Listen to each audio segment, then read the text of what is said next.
Learn from the mistakes of others. You can live long enough to make them all yourself. Eleanor Roosevelt. You're listening to the Real Estate Investor Show, episode number 22. Welcome, ladies, to the Real Estate Investor Show, providing inspiration, strategies, and insight to empower women investors to live balanced and financially free lives. Now, here are your co-hosts, Liz and Andressa.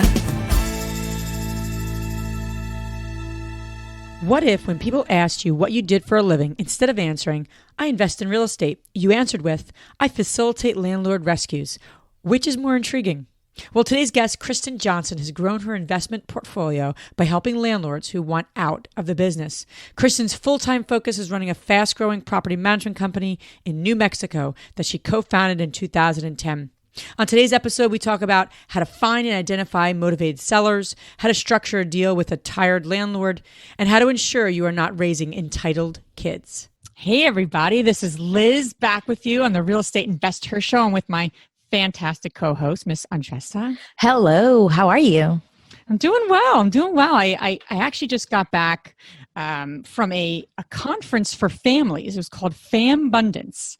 And I guess fam and then abundance, kind of play on those words. We like to play on words, invest her, But it was really neat, actually. And I was very inspired by going to it. It was 14 families. And wow. What we did, we actually, it was like a kind of like a leadership conference with your family. And I was really nervous. I was like, okay, I'm going to go with my 14-month-old who doesn't even walk yet. She's working on it. And then my son, 4.5 years old, who's a complete banshee. So I'm like, I was so nervous. I was like, how's this going to go? But they had babysitters. And it was just neat to see my son get into conversation. Like we started talking about like our guiding principles as a family. And he's like, this is boring. I'm like, yeah, honey, I know. You're going to go play because he wanted to go outside. But it was neat to have him around the conversation. I've done personal growth things. My husband has. We've never done it like as a family.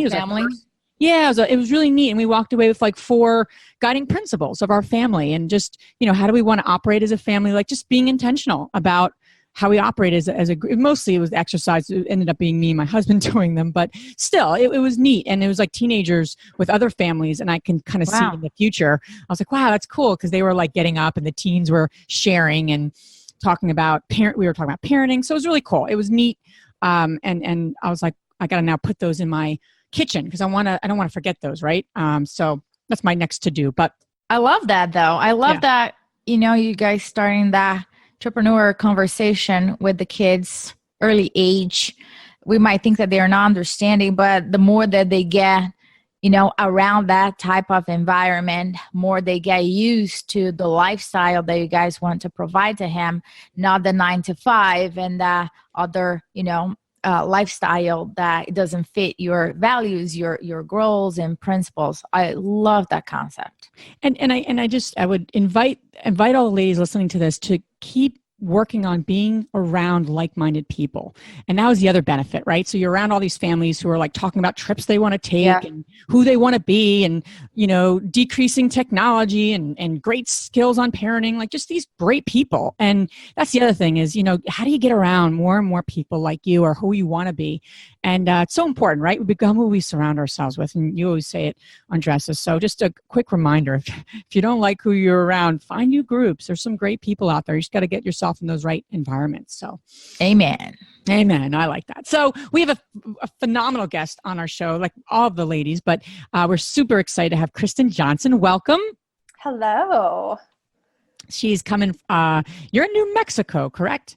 Right. Yeah. Up in the Four Corners. We're kind of on fire right now, but. Oh, geez. Yeah. Like literally on fire? Yeah. We've got a lot of fires burning around us right now, but it's still super beautiful and we can't complain too much. So.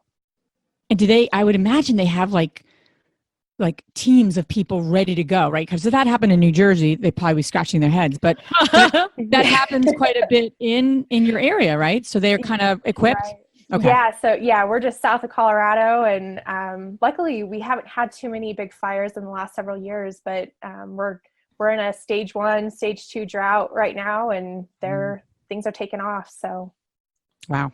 Well, I hope that decreases and hopefully that gets better for you. But thank you for being on our show. And, we have a lot of neat ways we're going to, we want to take this interview, but we, like all of our guests, we'd love to just, have you introduce yourself. But most importantly, when you do that, what compelled you to invest in real estate, right? So different reasons for different people, and searching our why is really important. So what for you was really important, and what for you kind of pulled you into this real estate investing? Sure. So I guess I kind of have a little bit of a unique story. I started out as a real estate paralegal, and I worked for a nationwide investment company in San Diego. And that kind of was the beginning of my love for real estate. And so when my husband and I got married, and we got to the point where we thought, oh, it's probably time to start thinking about kids and starting a family. And I grew up in Northern Arizona. He grew up in New Mexico. And so this was kind of home for us. And we wanted to be closer to our families when we started having kids. So he was a helicopter pilot and got kind of his dream job opened up here in Farmington. And so he decided that we were going to move from beautiful San Diego and come back to the high desert mountains. So here we landed, and my sister-in-law was a real estate appraiser, and she said, well, what are you going to do when you get here? And I thought, well, I have no idea. I've been a paralegal for the last 12 years. And, there's a lot of criminal law and things like that here, but that's not at all interesting to me. And so I need to do something in real estate. And I knew that I did not love sales, and I had overseen property managers as a senior real estate paralegal. So we thought, well, maybe there's a good need here for a property management company. And so that's what we decided to do. We started that about 6 years ago, and with the intent of getting to about 150 doors under management, and, life would be good and we'd be happy. And turns out there was a much bigger need here than we expected, and we blew up to over 600 doors under management within 3 years. So wow. Definitely a huge need. And that really, for me, opened up kind of an addiction, if you will, to real estate. So lots of opportunities to invest, lots of kind of forced landlords, we refer to them. They're, they had to move away and couldn't sell their house, or for whatever reason, they ended up with a piece of property and they didn't know what to do with it and couldn't sell it or didn't want to sell it. So we ended up with lots of opportunity to start investing through our investors, really, that kind of wanted to get out of having an investment property. So it was kind of the beginning of the addiction.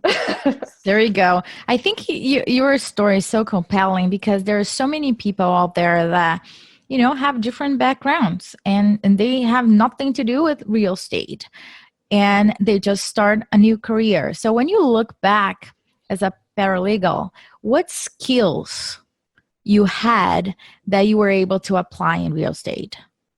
Yeah. So, a lot of contract writing, leases and management agreements, and the ability to represent our clients in court for evictions and things like that, or disputes, the ability to write demand letters to avoid court, those kinds of things. So a lot of negotiation type skills, a lot of conflict resolution type skills really came into play, which has been phenomenal. And I look at everything for our investors from a liability standpoint, because I've done a lot of premise liability type stuff. I can look at a lot of things and say, we really need to mitigate some potential losses here, and, take these steps to make sure that we're staying where we need to be. So that's a great point too, Andressa, the transferable skills, right? And often, especially women, and especially, is that we undersell ourselves, and I'll look at doing something new, and, where my husband and I are talking about schooling for our kids, and that's a whole other discussion another day. But, I'm starting to look at it and go, well, I'm not an educator, but again, when we start to look at doing new things, you have to look inside yourself and say, what skills can I put towards that particular goal that I have right now? And I think that's a great point, and great. I'm glad you asked that question. It's good insight. So you're running your property management. You wanted to get to 150 doors. You got to 600. So that was huge. I mean, that must have been like, whoa, okay. And then through that journey, you started buying property, correct? Right. Yeah. Tell us a little bit about that. Yeah. So, it's our first deal kind of came about. It was again, a kind of a forced landlord, and he actually had a residential property and a commercial property. And we're heavy oil filled in this area. So the guy that he placed was basically a roughneck, worked out in the oil field. And this guy, he was on some type of a real estate contract. It wasn't really a legitimate one, if you will, but some type of real estate contract where he was in the process of buying the property and ultimately just quit making payments. But in the meantime, he had tried renovating the property. And by renovating, I mean, it was a complete joke. So he had ripped out walls and done crazy things to the floor and was just doing all kinds of crazy things in the property. So when we got hired to come in and basically we call them Landlord Rescues. So we came in to kind of get the guy either paid up or moved out, get the property back into good shape, and then move forward. And when we got in and the investor realized how much damage had actually been created on the inside of the property, tried filing an insurance claim. The insurance company said, this isn't that kind of damage that we would cover. This is somebody botched the remodel. So, they were that would be cool if they did that. That would be awesome. Like, oh man, yeah. Come check it out here. My GC, he made a couple of mistakes there, and can you just cover it? Yeah, if you can find that insurance company address, let me know. So this investor was kind of at his wit's end. And he basically said, well, you guys just find somebody to buy this property, or will you buy this property? And it was kind of our first opportunity to say, well, you seem a bit desperate. How much do you owe on the property? And so he owed about $75,000. We took over the note. He signed it over, signed a deed, special warranty deed. And we basically took over payments on the note. So we were out $0 of our personal money. We were out $0 of our own credit because he was continuing to carry the note. And we put about $15,000 in a remodel into it. And the home now appraises at about $125,000. We've had that property for right at 5 years and 0 days vacant. The mortgage payment on it every month is it's just under $500, and we pull rents of $1,000 a month. So, huge cash on cash. It's a phenomenal investment. And so, that has kind of been the baseline of how we've chose to invest, is kind of, by not necessarily tying up our own credit, but finding people who are in need of being saved from themselves a lot of times, and helping them out. So, yeah. I think that this ties up to a point that I'm reading 1 Minute Millionaire, and the guy there was talking about motivated sellers. So how they look like. You shouldn't even go see a property. You shouldn't even talk about anything else if the guy is not motivated. Absolutely. Really in need. Not here, I'm thinking about selling, I want to sell it. No, you want to hear, I need to sell this property. And then you start a negotiation. So your case, the person really needed to make a deal. Right. So that's when the creativity comes around. And I love to hear all the different ways that a property can be purchased. Sometimes, especially when you are beginning in real estate, you think, oh my gosh, how can I do this? I need to have good credit, down payment, 20% down, and go to, how the bank is going to finance that to me. And I love to hear those stories where there's tons of ways to purchase.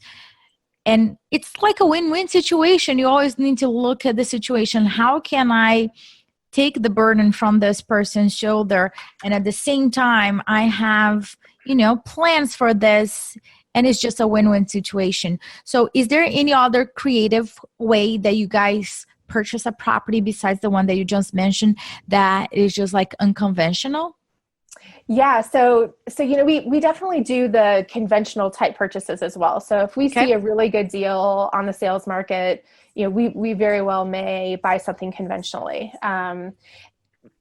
The other thing that we do is, so we have obviously a really good investor pool being in the profession that we're in, the company that we own. So a lot of times we'll say, people say, I really want to sell my home. Can you sell it for me? Or can you send me to somebody who can? Well, we have kind of the inside eye on what the property makes every month in rents, what it's, the management expenses have been, the overhead type expenses. So repairs and maintenance and all of those types of things. So we can run a market analysis on a property. And we've actually got 7 of these offers out right now. So we'll run a market analysis on a property and, say that full market value for round numbers is $150,000. Mm-hmm. Obviously we're going to be able to save our investors the 6% real estate commission.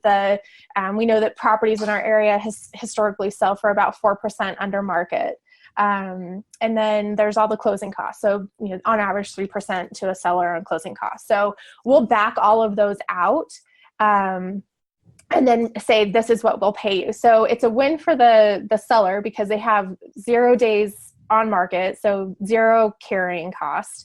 And it's a win for us because we're not paying market for a property and we're getting it, at a discount, more on a wholesale price. So, and then a lot of times those investors it's the same thing. They necessarily don't want to have a rental property, but they want the guaranteed monthly income. So we'll say, hey, we'll pay you $5,000, sign the deed over, and we'll just pay the mortgage for you every month. And we just set up those recurring monthly payments. And that is perfect for them because they just want the security of knowing that they're not going to have to deal with maintenance. They're not going to have to come out of pocket for a mortgage if it goes vacant, those types of things. So that's a win-win for everybody. We really love doing those types of deals.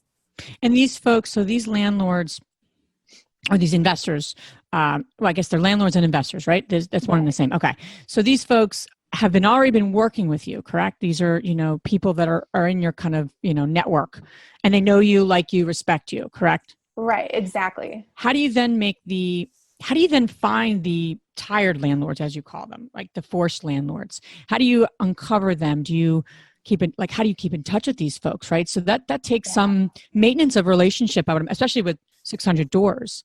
Right. Yeah. So we have kind of form letters for everything. I mean, when you're managing that volume of properties, you kind of have to systemize everything. So we've got good form letters. When we get a notice to vacate from a tenant, part of that notification to the owner is, hey, we've got notice from your tenant.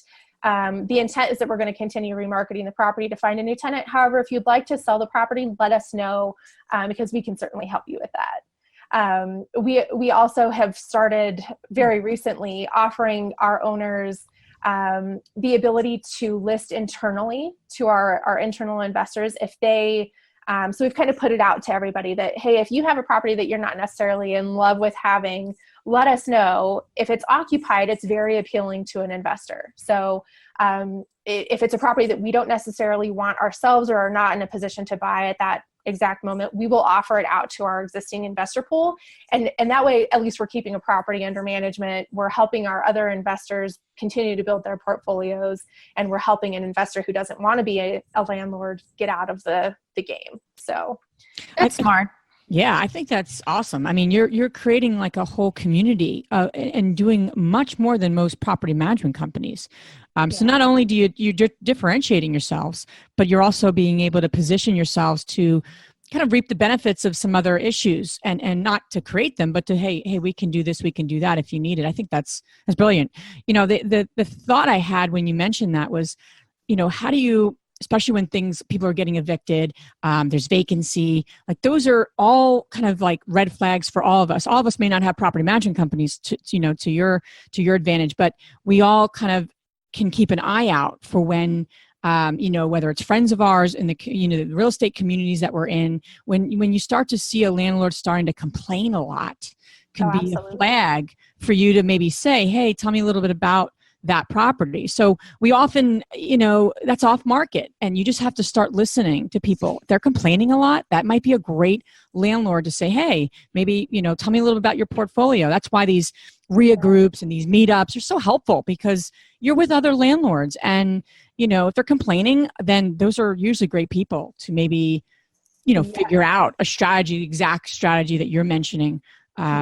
that's where they can go versus, you have a great strategy as well. So yeah, absolutely. And the other thing that you can look at too is the landlords who are not maintaining their properties or having a hard time maintaining their properties, where it's, you call them and you say the water heater just blew up, and they're like, oh, well, can you get me 16 quotes to get that fixed because I just can't afford it? And you're like, oh, well, 16 quotes is going to cost you 2. But yeah, certainly those types of landlords that's the lack of willingness to do maintenance is a good indicator that probably they are not fit to be a landlord. So those are good tips. I think that you mentioned that you had one goal and you ended up overachieving, right? It's not that it's a bad thing. And I want to touch base on scaling your business. What tools do you guys use and what systems? I'm like a system addict. I love knowing what other people do in order for them to make things easier for the entire team and shaving some time. So can you share with us what type of systems you guys use in your business as a whole? Yeah, so we have recently become really in love with Process Street, and that's been super beneficial for our team because a lot of our team members work remotely. Like our controller works from home. We've got assistants that answer our phones from their house. Our property managers have the flexibility of being in the office or working from their house. So having a automatic system in place that would trigger other people to do their part automatically has been phenomenal for us, because even Kristin, if we're not, it's called Process Street. Oh, Process Street. I thought you said Process Tree. I'm like, I'm envisioning a tree, but I got Process Street. That's so funny. I came across them 2 days ago. Yeah, phenomenal. Literally 2 days ago, exactly. You can create your SOPs there, and everybody can integrate. I was just like, this is very good. I need to dig deeper. Yeah, it's phenomenal, and it works really well. It integrates with Zapier, so it integrates with other systems as well. So like for us, if we have forms on our website, a tenant can go in, for an example, and fill out a notice to vacate on our website, and it would trigger a move out flow in Process Street for our team. A new lead comes in and that triggers a new owner onboarding process, those types of things. So Process Street has been a phenomenal tool for us. That's great. That's great. Uh-oh. And Jess is going to be running with that. I know. You know that. Well worth it. I'm going to be getting an invitation later today. You have a new account. Process, no, I'm joking. I love you, Jess. I appreciate that. That sounds awesome. It's so important to do that in your business, create processes.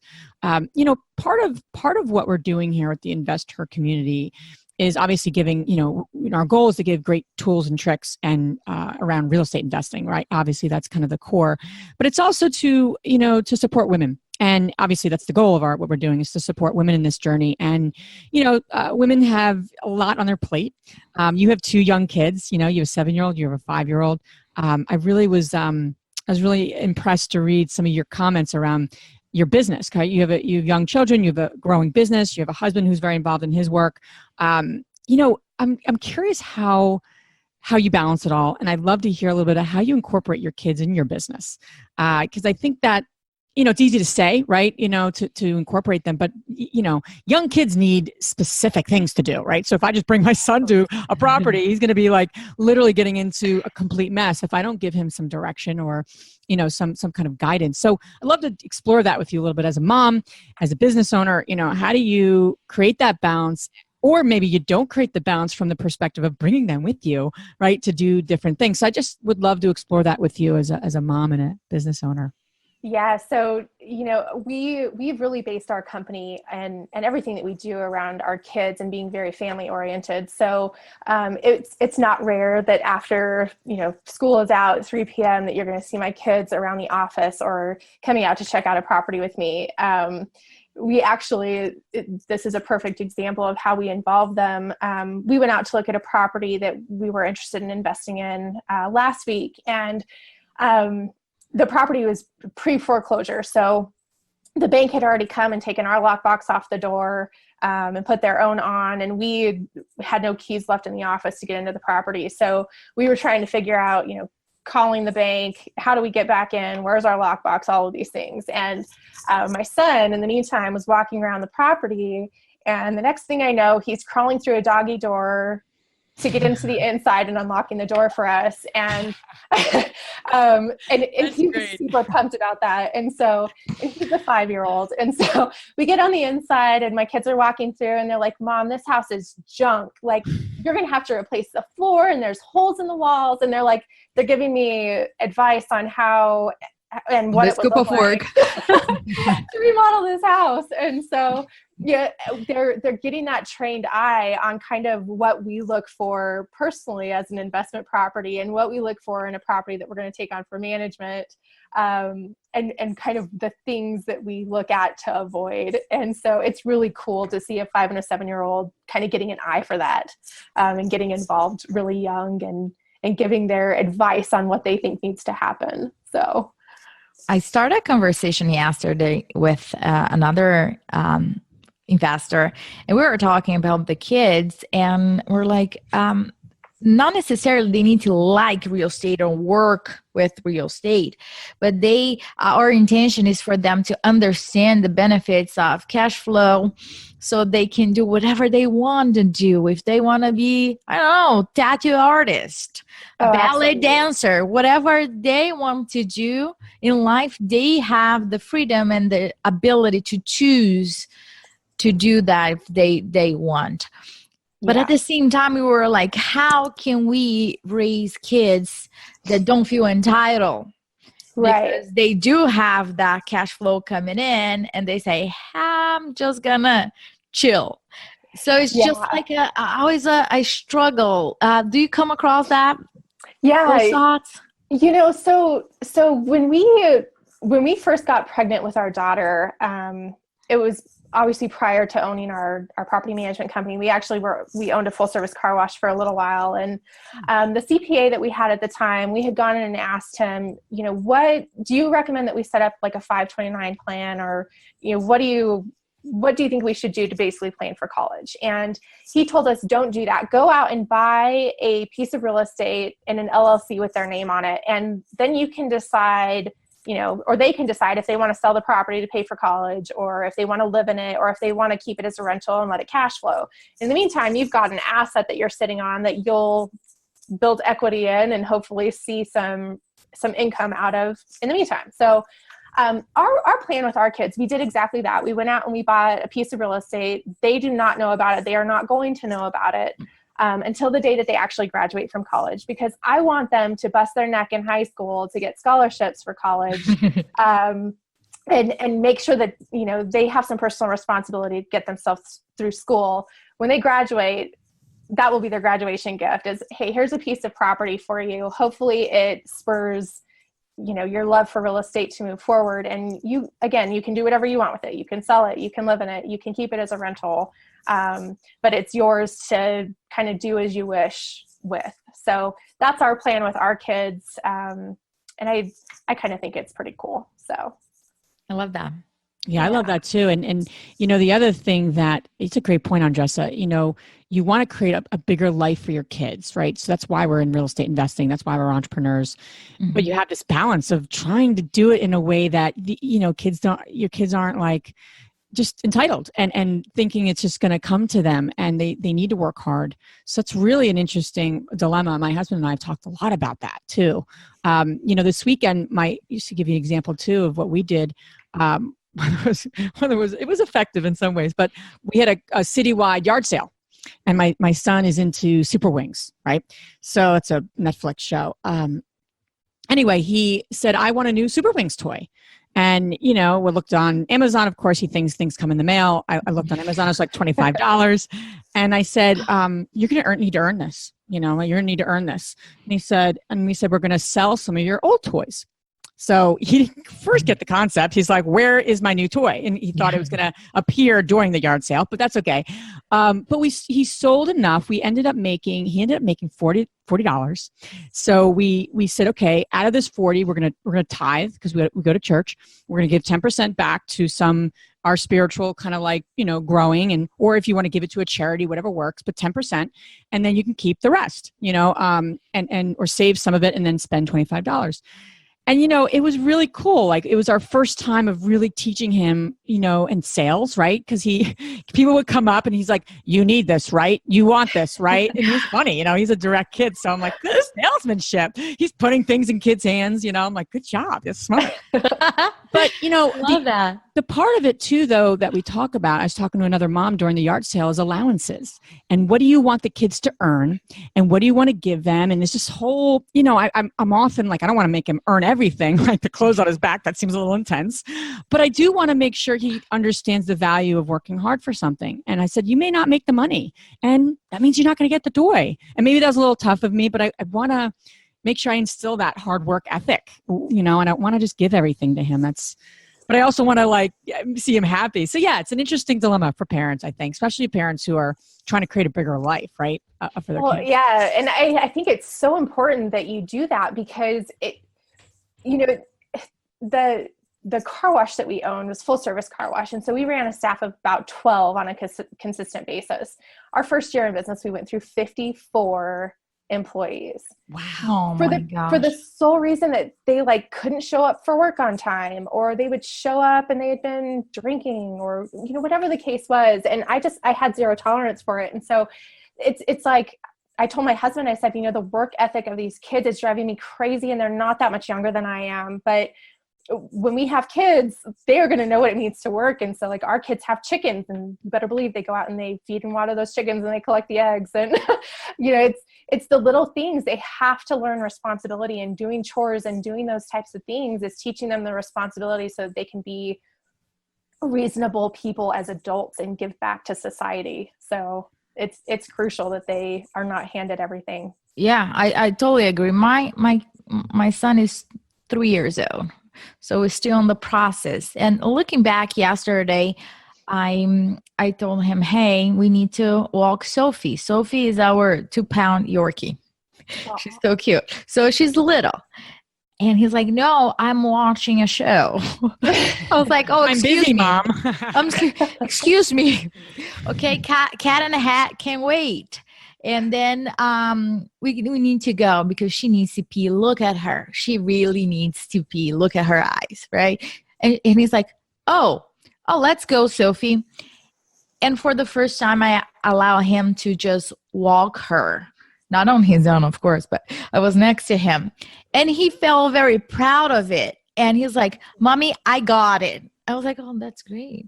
So I want him to say, hey, this is your dog. Your next steps, you're going to start picking up her poop. Yeah. That's the next step. I'm already planning ahead. But I think that preparing the kids and giving them the skills right now for them to start handling things at a young age. I don't really care how big or how small is the responsibility, but giving them the power for them to make the choice. If they want, as Liz said, Zachy, if you want this new toy, buddy, you got to sell this. This is how things are. Because I want to make sure my kid at the end of the day, it's not living in my basement and just trying to figure out what his next job will be. I want him to have the skills to go out there and really, really make a difference in the world. I want to, and it takes time. This is another thing for a completely different podcast. Our next podcast. It takes time. It really does. I was talking to Kristin a little bit before. Sometimes we think, did I brush my teeth today? Did I take a shower today? Because our commitment to raise, as a family, to raise an individual that makes a difference in the community, it takes time. It takes commitment to that. So we're on this journey. We need help. Absolutely. So Kristin, you've grown your business significantly. You're growing your portfolio. What's next? I'm curious because it's are you going to focus on growing the property management side of your business, or are you looking to buy more investments? Are you doing both? I'm just curious to hear a little bit, where you're headed and what your exit strategies are and everything. Yeah, so at this moment, we're doing both. We actually just released kind of our vivid vision to our team last Friday, and we're working on growing our management company into 3 new markets. We're looking to invest personally in those markets, and our plan is to create about 21 jobs across those 3 markets. So we're really excited about that. In one of those markets, we're actually in the process of assuming a loan on a property that we've had under management for about a year at this point. So that's in Flagstaff. So hopefully we'll have that one in our personal portfolio by the end of June. And then we're looking at expanding to both Durango and Albuquerque as well. So certainly the expectation is a lot of growth on the management side. In our local market here in Farmington, there's been kind of a shift with oil and gas changing over the last several years, and it's really a buyer's market here right now. And we're seeing a lot of forced landlords wanting to get out of the market, which is a really great opportunity for us personally. So we're looking at the hope is to pick up between 15 and 20 new properties in our personal portfolio here in the next 6 months. Just through our attrition of our management portfolio. So that's kind of where we're headed. And the goal more long-term, if you will, in the next 5 years or so would be to hopefully change out some of the single family stuff and start rolling those over into some larger multiplex type units. So I love what you mentioned about sharing your vivid vision with your team.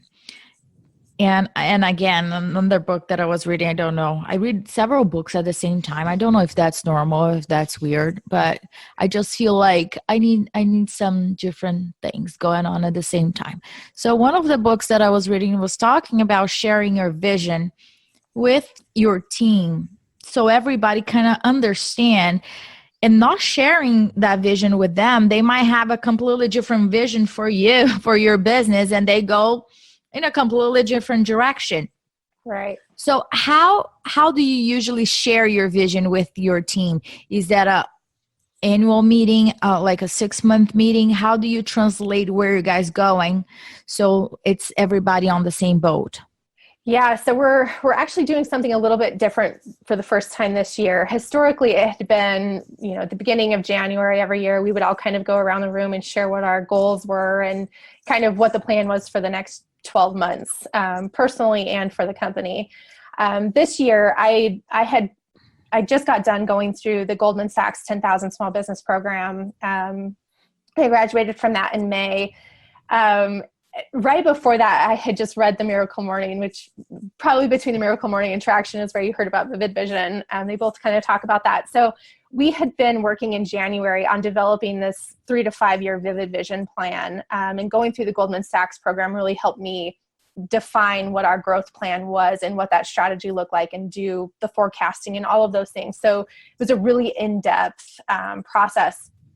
So the plan moving forward is that we've shared with them at this point what, where the ship is going for the next 5 years and what the end game kind of looks like. And we're basically working our way back. So what do we need to do annually to reach that goal? What do we need to do quarterly to meet that annual goal? And what do we need to do monthly to meet the quarterly goal, weekly to meet the monthly, and then daily, obviously, to meet the weekly. So really working with our team and working backwards to see what each and every single one of us needs to be doing on a daily basis to accomplish each of the longer term goals. And going through that process was really enlightening, because what my husband and I had in our head as the vision for the company, when our staff kind of told us what their vivid vision was for the company, it was like, wow, maybe we're not thinking big enough. Maybe our team has a more ambition to get there. And the excitement around it is just phenomenal. So we're keeping each other accountable on a monthly basis during team meetings. What did you do this month to create value? On our weekly meetings, what did you do this week to reduce expenses, increase revenue, create value for the company?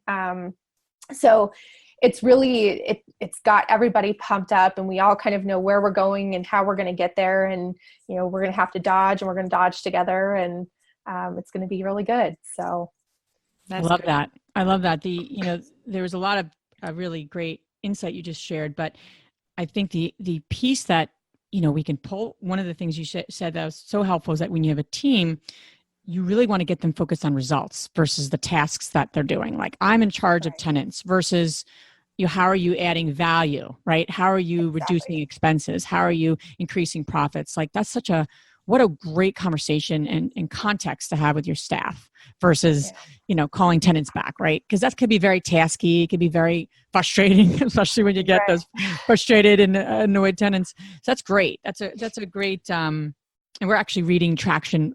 Justin and I are part of a mastermind. So that's the book we're reading right now. So it's a great book. I'm excited. I'm excited even more now, Yes. And I think that it's kind of like a shift of concept that you just made it right now. I always thought I need to work on my business, but this way that you were presenting, you were kind of asking them to work on the business too by asking, okay, what are you adding value or how you're reducing cost and not focusing on the task.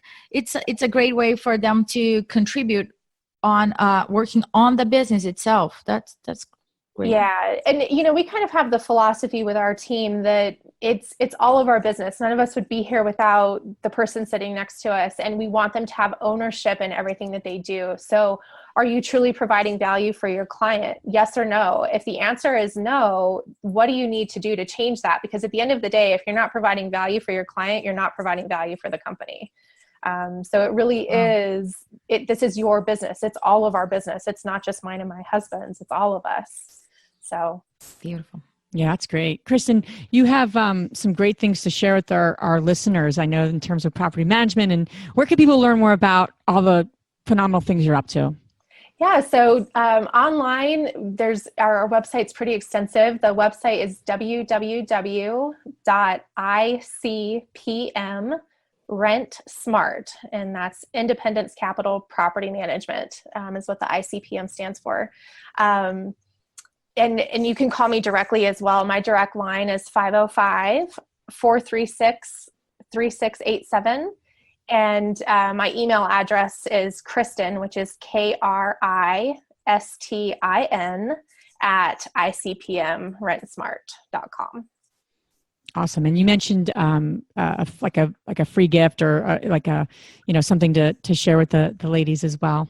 Yeah, absolutely. So if anybody is interested in investing in our area or has an investment property in our area or one of our markets that you're looking to have professionally managed, we would offer a free setup fee or waiver of the setup fee. Kristin, what were those areas again? So that's Farmington, New Mexico, Flagstaff, Arizona, Durango, Colorado, and Albuquerque, New Mexico.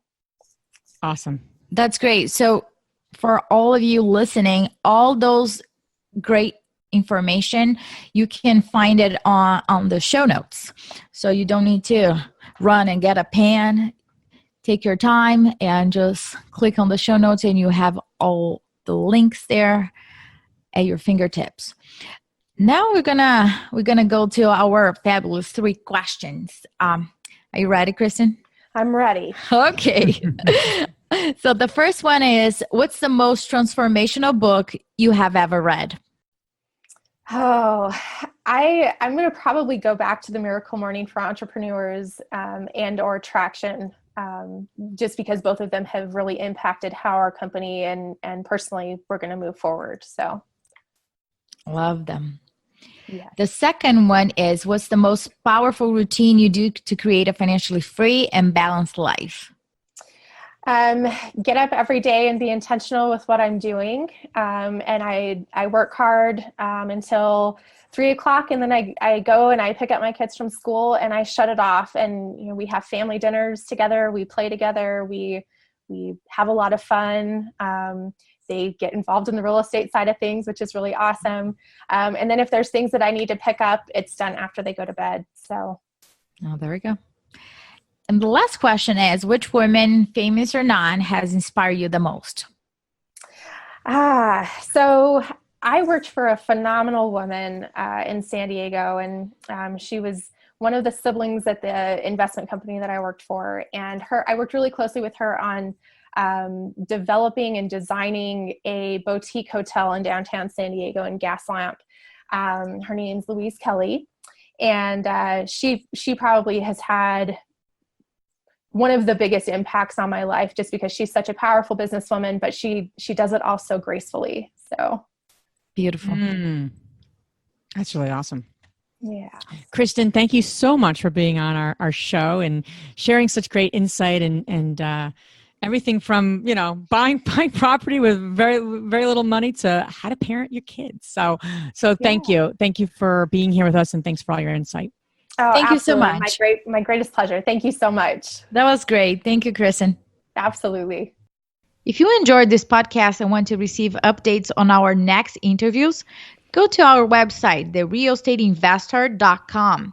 There, you can subscribe to our show, become part of our investor community, and get updates on upcoming episodes.